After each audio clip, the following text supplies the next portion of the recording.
Hello students, welcome back to commerce Shruti. तो आज जो हम अपना क्लास 11 की सीरीज में टॉपिक स्टार्ट करने वाले हैं that is our trading account. तो मैंने यहाँ पे क्या करा है, सबसे पहले मैं आपके लिए जो लेके आई हूँ that is pro forma of trading account, जिसमें हम देखेंगे कि ट्रेडिंग अकाउंट कैसे प्रिपेयर किया जाता है, क्या कैसे अकाउंट को प्रिपेयर किया जाता है, क्या डेबिट क्या क्रेडिट किया जाता है, ये सब चीज़ें हम इसमें देखेंगे। ठीक है, तो सबसे पहले आपको बताती हूँ कैसे आपको अगर ट्रेडिंग अकाउंट आपको क्वेश्चन में बनाने में आ जाए एग्जाम्स में तो आप कैसे बनाएंगे। सबसे पहले आप क्या करेंगे, फॉर्मेट प्रिपेयर करेंगे। ठीक है, स्टार्टिंग कैसे होगी, trading account for the period ending और आगे उसकी डेट। अब ये जो डेट होगी ना, ये आपको ऑलरेडी क्वेश्चन में गिवन होगी। अगर आपके एग्जाम में आपको पूछा जाता है कि prepare trading and profit and loss account, तो वहाँ पे फॉर द ईयर एंडिंग करके मेंशन किया होगा। तो ये जो डेट है आप उसके अकॉर्डिंग लिखेंगे। ठीक हो गया, ओके। देन नेक्स्ट हमने देखा कि ये भी किस शेप में बनता है, हमारा टी शेप फॉर्मेट में हमारा ट्रेडिंग अकाउंट बनता है। ठीक है, एक हमारी क्या है, डेबिट साइड है और दूसरी हमारी यहाँ पे क्या है, क्रेडिट साइड है। ठीक है, और डेबिट साइड पे क्या चीज़ें आती है हमारी ट्रेडिंग अकाउंट में, सारे एक्सपेंसेस और लॉसेस, यानी कि जो भी हम खर्चा कर रहे हैं बिजनेस में, जो भी हमें लॉस हो रहा है वो सब हम कहाँ दिखाते हैं, डेबिट साइड पे शो करते हैं। और जो भी इनकम होती है, जो भी रेवेन्यू होती है और जो भी हमें गेन होता है वो हम कहाँ दिखाते हैं, क्रेडिट साइड पे शो करते हैं। ठीक है, यानी कि डेबिट साइड पे सारे खर्चे आते हैं, सारे एक्सपेंसेस आते हैं, और क्रेडिट साइड पे सारे रेवेन्यू और हमारे सारे गेन आते हैं। क्लियर हो गई बात? ठीक है, तो हमने देखा कि जो ट्रेडिंग अकाउंट है उसमें डेबिट साइड एक्सपेंसेस और क्रेडिट साइड गेन आते हैं, तो पता चल गया। अब जो हमारे ट्रेडिंग अकाउंट की स्टार्टिंग होती है ना, वो कहाँ से होती है, टू ओपनिंग स्टॉक। मतलब जैसे लेट्स सपोज कि मैंने इस साल का ट्रेडिंग अकाउंट बनाना था। ठीक है, मुझे डेट दी गई थी, मुझे उस पीरियड के लिए क्या करना है, ट्रेडिंग अकाउंट बनाना था। तो अब क्या हो सकता है कि हो सकता है ना कि मेरे पास इस साल जब मैंने बिजनेस स्टार्ट किया या इस साल जब जो मेरा ये अकाउंटिंग पीरियड है, हमारे पास जब हमने पुराना अकाउंटिंग पीरियड क्लोज किया हुआ, तो हो सकता है कि सारा हमारा जो स्टॉक है पिछले सालों सेल आउट नहीं हुआ होगा। पॉसिबिलिटीज़ है ना। मैंने क्या बोला कि हो सकता है कि मेरा लास्ट ईयर का भी कुछ स्टॉक क्या हो, रिमेनिंग हो, जो मैंने वहाँ पे क्या करके शो किया हुआ कि क्लोजिंग स्टॉक, यानी कि इतना मेरा अभी स्टॉक जो क्या है पड़ा हुआ है, जो अभी सेल आउट नहीं हो सका।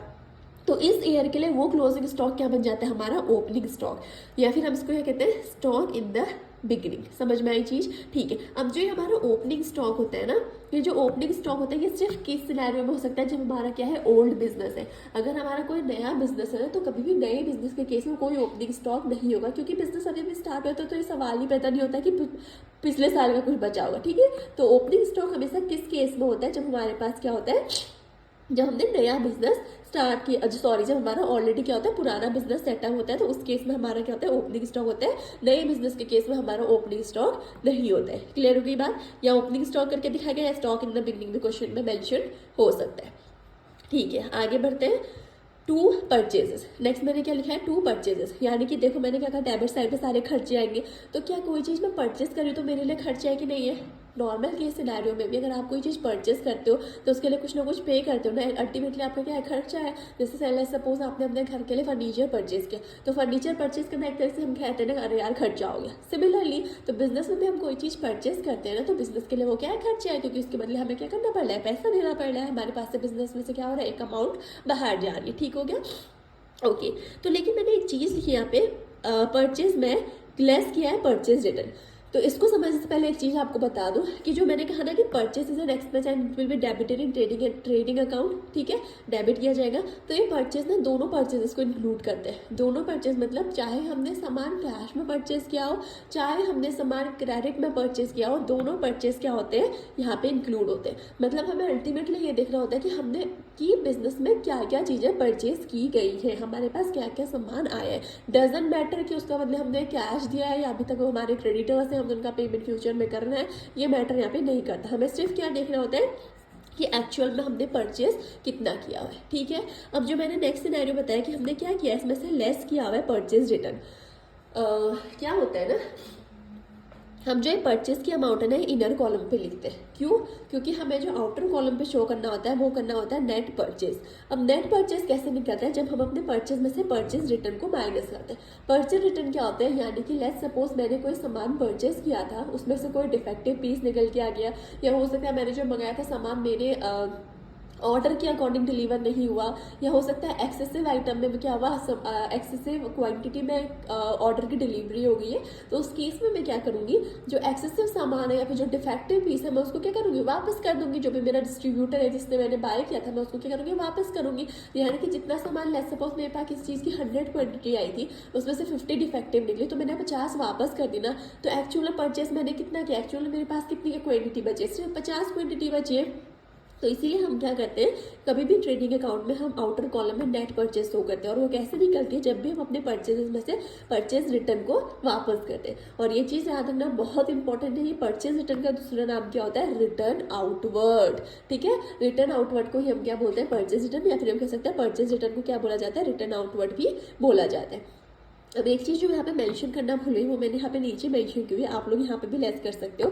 ठीक है, नेट परचेज निकालने के लिए हमें परचेजेस में से एक और चीज़ लेस करनी होती है, इन केस क्वेश्चन में गिवन होती है क्या, goods taken by proprietor will be deducted from purchases. यानी कि प्रोप्राइटर मतलब ओनर, अगर ओनर ने क्या किया हुआ है, कोई गुड्स क्या कर रहे हैं, ओनर ने अगर कोई गुड्स क्या कर रखे हैं, परचेज किए हुए गुड्स क्या कर रखे हैं, उसने ले रखे हैं। मतलब कि हमारे बिजनेस में कोई गुड्स आए थे, लेकिन उसमें से कुछ गुड्स किसने ले लिया, ओनर ने ले लिया अपने पर्सनल यूज़ के लिए, तो उसको हम क्या करेंगे, परचेजेस में से लेस करेंगे। क्योंकि अल्टीमेटली क्या हो रहा है, हमारे बिजनेस में से जितना भी हमने 100 क्वांटिटी बाई की थी, अगर उसमें से 20 क्वांटिटी ओनर ने ले ली, तो हमारे पास सिर्फ 80 क्वांटिटी रह गई ना, यानी कि परचेज रिड्यूस हो गया, जितना हमने सामान मंगाया था उसमें से 20 क्वांटिटी लेस हो गई। तो इसीलिए हम परचेज रिटर्न के साथ साथ गुड्स टेकन बाय प्रोप्राइटर भी हम क्या करते हैं, डिडक्ट करते हैं हमारे परचेजेस से to calculate the net purchase. Clear हो गई चीज, ठीक है। नेक्स्ट हमारा आता है टू डायरेक्ट एक्सपेंसेस। अब देखो, हर वो खर्चा जो भी हमारे गुड्स के क्या बोलते हैं, गुड्स के प्रोडक्शन से रिलेटेड है, यानी कि कोई चीज़ मैं किसी चीज़ का प्रोडक्शन करती हूँ, ठीक है, अगर मैं किसी चीज़ का प्रोडक्शन करती हूँ तो उस पर्टिकुलर चीज़ के प्रोडक्शन से रिलेटेड कोई भी डायरेक्ट खर्चा है तो वो क्या कंसिडर किया जाता है, डायरेक्ट एक्सपेंसेस। जैसे मैं आपको 2-3 एग्जाम्पल्स देती हूँ। अभी मैंने आपको क्या बोला, लेट्स सपोज मैं किसी चीज़ का क्या करती हूँ, प्रोडक्शन करती हूँ, यानी कि मैं एक मैन्युफैक्चरिंग फर्म हूँ। ठीक है, तो मैं क्या करूँगी, जिस भी चीज़ का प्रोडक्शन करूँगी तो उसको प्रोड्यूस करने के लिए मैं क्या करूँगी, जैसे लेट्स सपोज रॉ मटेरियल मंगाऊंगी, ठीक है, मैं मशीनरीज का यूज़ करूँगी। हो सकता है मैं किसी फैक्ट्री में काम करती होंगी तो मैं वहाँ पे फैक्ट्री के अंदर काम कर लूँगी और फैक्ट्री का रेंट पे कर रही होंगी ना। तो जो भी खर्चा उस पर्टिकुलर गुड को बनाने में, उस पर्टिकुलर कमोडिटी को बनाने में लगेगा, सिर्फ बनाने में का, मैंने लेट्स सपोज मुझे इस पेन का क्या करनी थी, मैन्युफैक्चरिंग करनी थी, तो इस पेन को बनाने में जो भी चीज़ लगेगी, जैसे कि क्या है, वुड की पेन है, ठीक है, तो इसमें जो भी वुड यूज़ हुआ होगा, जो भी प्लास्टिक यूज़ होगी, जो भी इसके अंदर इंक यूज़ होएगी, रिफिल यूज़ होएगी, वो सब क्या हमारा उस चीज़ को बनाने में जो भी डायरेक्टली खर्चा निकलेगा लगेगा ना, इसको इस पोजीशन तक लाने में, वो हमारा क्या है, डायरेक्ट एक्सपेंसेस। अब लेट्स सपोज मैं आपसे कहती हूँ कि मुझे इसको, इस पर्टिकुलर पेन को क्या करना है, मार्केट में सेल आउट करना है, या फ्लेयर की पेन है। अब मैं इसकी एडवर्टीजमेंट कर रही हूँ, ठीक है, बन गया है प्रोडक्ट बन के कहाँ आ चुका है, फैक्ट्री से बाहर निकल चुका है। अब मैं क्या कर रही हूँ, उसकी एडवर्टीजमेंट कर रही हूँ कि इस पर्टिकुलर पेन को आप परचेज करिए। तो जो मैं एडवर्टीजमेंट कर रही हूँ ना, ये मेरा डायरेक्ट खर्चा नहीं है। ये कौन सा खर्चा कहलाता है, ये इनडायरेक्ट खर्चा कहलाता है, यानी कि हमारे किस में आता है, पीएनएल अकाउंट में इनडायरेक्ट एक्सपेंसेस में ये कैलकुलेट किया जाता है। यानी कि जो भी खर्चा इस पेन को बनाने में, इस पेन को इस पोजीशन में लाने में कि इसको मार्केट में अब सेल किया जा सकता है, इस पोजीशन तक लाने में जो भी खर्चा होता है ना, वो हमारा क्या होता है, डायरेक्ट एक्सपेंसेस। जैसे बता दिया मैंने, मैन्युफैक्चरिंग फर्म के केस में अगर रॉ मटेरियल परचेज कर रहे हो तो वो भी क्या है, डायरेक्ट एक्सपेंसेस है। अगर जिस फैक्ट्री में हम काम कर रहे हैं उसका रेंट पे कर रहे हैं, वो भी डायरेक्ट एक्सपेंसेस है। सिमिलरली फ्यूल पावर का यूज़ अगर फैक्ट्री में हो रहा है, वो भी डायरेक्ट एक्सपेंसेस है, ठीक है। और जो भी मैं रॉ मटेरियल परचेस कर रही हूँ फॉर अक्वायरिंग द गुड्स, यानी कि जो भी मैं खर्चा कर रही हूँ उस पर्टिकुलर रॉ मटेरियल को अपने बिजनेस में लाने के लिए, इसका प्रोडक्शन करने में, वो भी हमारा क्या है, डायरेक्ट एक्सपेंसेस है। सेम सिमिलर थिंग हो सकता है कि मैं कुछ कैरेज वगैरह पे कर रही हूँ रॉ मटेरियल परचेज करने के लिए, तो जो भी कैरेज इनवर्ड होगा ना, इसको बनाने के लिए यूज़ किया जाएगा इनवर्ड, यानी कि जो भी फैक्ट्री में सामान लाने में जो खर्चा हो रहा है दैट इज डायरेक्ट एक्सपेंस। लेकिन अगर फैक्ट्री से बाहर जा रहा होगा, ये गुड बनने के बाद लॉट में अगर ये फैक्ट्री से बाहर जा रहा है किस लिए, सेल आउट होने के लिए, तो जो अगर उसके लिए मैं कोई कैरेज पे करूँ, यानी कि कोई कैरेज आउटवर्ड है ना, तो वो फिर मेरा डायरेक्ट एक्सपेंस नहीं कहलाया जाएगा। समझ में आ गई बात। इसको इस पोजीशन, इस पेन को इस पोजीशन तक लाने के लिए कि इसको हम मार्केट में सेल आउट किया जा सकता है, तब तक का जो भी खर्चा लगेगा वो किसके अंडर काउंट किया जाता है, डायरेक्ट एक्सपेंसेस। अब आप कह सकते हो मैम जरूरी जो है कि हर बार मैन्युफैक्चरिंग फर्म हो, जैसे रिटेल के भी बिजनेस होते हैं, जैसे कि लेट्स सपोज मैं क्या करती हूँ, बना बनाए सामान क्या करती हूँ आगे सेल आउट करती हूँ। मैं पहले बना बनाए सामान परचेज करती हूँ और उसके बाद जैसे जनरल स्टोर्स होते हैं आगे जाके उसको क्या करती हूँ, सेल आउट करती हूँ। तो उस केस में ना, तो मैं अपने जनरल स्टोर पे जब सामान ऑर्डर कर रही हूँ तो वो मेरे जनरल स्टोर तक आने में जो भी मैं कैरेज कार्ट्रेज पे कर रही हूँ इनवर्ड वाले, यानी कि आने में मतलब जहाँ पे भी इनवर्ड टर्म यूज़ होगा वो मेरे लिए क्या कहलाएगा, डायरेक्ट एक्सपेंसेस। अगर मैं सामान को अपने गोडाउन तक पहुंचाने में या फिर अपने दुकान में इंस्टॉल करवाने में अगर कोई कार्ट्रेज पे कर रही हूँ, कोई कैरेज पे कर रही हूँ, तो वो क्या कहलाता है मेरे लिए, वो क्या होगा मेरा वहाँ पे डायरेक्ट एक्सपेंसेस। अब जब मैं उसको सेल आउट कर रही हूँ ना, सेल आउट करने के बाद अगर मैं कोई क्या कर रही हूँ, कैरेज आउटवर्ड पे कर रही हूँ, तो वो मेरा इनडायरेक्ट खर्चा कहलाएगा। ठीक है, मतलब सामान गोडाउन तक आने तक जो भी खर्चा होगा उसको हम क्या बोलते हैं कि वो हमारा डायरेक्ट एक्सपेंस है। उसके बाद सेल आउट करने के लिए जो भी हम खर्चा करेंगे, जो भी ऑफिस से रिलेटेड खर्चा होगा, अपने एम्प्लॉयज़ को सैलरी पे करते हो, वो भी क्या कहलाता है, इनडायरेक्ट एक्सपेंसेस। ठीक है, अब जब इतनी बात हो रही है तो एक और बात बता देती हूँ। दो टर्म आते हैं जैसे कि wages and salaries and wages. ठीक है, सबसे पहले तो आपको पता होना चाहिए कि वेजेस हम किसको पे करते हैं, अपने वर्कर्स को। जैसे जो फैक्ट्री में काम करते हैं ना लेबर्स, उनको हम क्या पे करते हैं, वेजेस। अब ऑब्वियसली मैंने आपको क्या बोला कि जो फैक्ट्री से रिलेटेड खर्चा होगा, क्योंकि फैक्ट्री कहाँ पे, मतलब हमारा प्रोडक्शन कहाँ पे चल रहा है, फैक्ट्री में। तो फैक्ट्री में अगर जो वर्कर्स काम कर रहे हैं तो वो अल्टीमेटली क्या कर रहे हैं, मेरे पेन का प्रोडक्शन कर रहे हैं, तो मैं जो अपने लेबर्स हैं, वर्कर्स हैं, उनको मैं वेजेस पे करूँगी, तो वो मेरे लिए क्या है, डायरेक्ट एक्सपेंसेस है। बट जो ऑफिस में एम्प्लॉयज़ बैठे हैं जो इसका एडवर्टीजमेंट कर रहे हैं, अगर उन एम्प्लॉयज़ को सैलरी पे की जा रही है तो वो क्या है, इनडायरेक्ट एक्सपेंसेस। ठीक है, और क्वेश्चन में कंफ्यूज करने के लिए आपको ऐसे स्टेटमेंट दे दिया जाता है एक साथ ही कि जैसे वेजेस एंड सैलरीज। अब आप कहो कि भाई वेजेस भी है इसमें, सैलरीज भी है, तो क्या डायरेक्ट होगा इनडायरेक्ट होगा। तो सिंपल सी चीज़ है, पहला टर्म हम देखते हैं, अगर वेजेस पहले लिखा हुआ है तो डायरेक्ट एक्सपेंसेस, सैलरी पहले पे लिखा हुआ है तो इनडायरेक्ट एक्सपेंसेस। क्लियर हो गई बात, ठीक है। देन ये छोड़ देते हैं अभी। नेक्स्ट आता है हमारा जो क्रेडिट साइड की, देखते हैं अमाउंट। सबसे पहले क्या है, सेल्स। सिमिलर थिंग, सिंपल सी चीज़ है। सेल्स में भी क्या आता है, जो भी हमने क्या करी है, सेल करी है, ठीक है, जो भी हमने गुड्स वगैरह क्या कर रखे हैं, सेल आउट किए हैं, उसको हम क्या बोलते हैं, सेल्स। वो अमाउंट हम यहाँ कहाँ पे रिकॉर्ड करते हैं, क्रेडिट साइड पे। उससे जो भी रेवेन्यू जनरेट होता है हम कहाँ करते हैं, क्रेडिट साइड पे, लेकिन इनर कॉलम पे। वाई इनर कॉलम पे, क्योंकि सेम चीज़ें हम आउटर कॉलम पे क्या लिखते हैं, नेट सेल्स। जैसे यहाँ पे क्या लिखते थे आउटर कॉलम में, नेट परचेजेस, वैसे यहाँ पे आउटर कॉलम में हम क्या लिखते हैं, नेट सेल्स। मतलब कि जो भी सेल कर रही है उससे जितना भी रेवेन्यू जनरेट हुआ, तो लेकिन हो सकता है ना, जैसे हमने परचेज की हुई चीज़ वापस करी, तो वैसे कोई कस्टमर जिसको हमने सामान सेल आउट किया है, हो सकता है उसको भी कोई डिफेक्टिव पीस मिल जाए, या उसको चीज़ पसंद ना आए, या कोई भी रीज़न हो सकता है जिससे वो क्या करे, जो सामान उसको सेल आउट किया उसको वापस करने आ जाए। तो हम क्या करते हैं, जो भी सेल्स होती है उसमें से सेल्स रिटर्न को लेस करते हैं, और हमारा क्या, नेट सेल्स को हम क्या करते हैं, आउटर कॉलम पे लिख देते हैं। सिमिलर चीज़ है, जैसे यहाँ पे हमने क्या कहा था कि परचेज रिटर्न को हम रिटर्न इन आउटवर्ड बोलते हैं, वैसे सेल्स रिटर्न को हम यहाँ पे क्या बोलते हैं, रिटर्न इनवर्ड। समझ में आएगी, ठीक है। एक और चीज़ याद रखना है यहाँ पे कि जो हम सेल्स होती है ना, ये हम सेल, किसकी सेल को रिकॉर्ड करते हैं, बताओ कौन सी सेल को हम रिकॉर्ड करते हैं, which are related to purchase and sale of goods. ठीक है, ओके। नेक्स्ट हमारा यहाँ पे लास्ट में क्या आता है, बाय क्लोजिंग स्टॉक। जैसे कि मैंने आपको स्टार्टिंग में बताया था कि लास्ट टाइम हमारा क्या हुआ होगा, कुछ क्लोजिंग स्टॉक रह गया होगा, तो इस साल हमारा क्या बना, ओपनिंग स्टॉक बना। वैसे इस साल हमने पूरा बिजनेस चलाया, हो सकता है सारा स्टॉक क्या हुआ, सेल आउट नहीं हुआ, कुछ बच गया, तो वो इस साल के लिए हमारा क्या बन जाएगा, क्लोजिंग स्टॉक। और अगले साल के लिए यही मेरा क्लोजिंग स्टॉक क्या बन जाएगा, ओपनिंग स्टॉक या फिर स्टॉक इन द बिगनिंग। समझ में आ गई बात।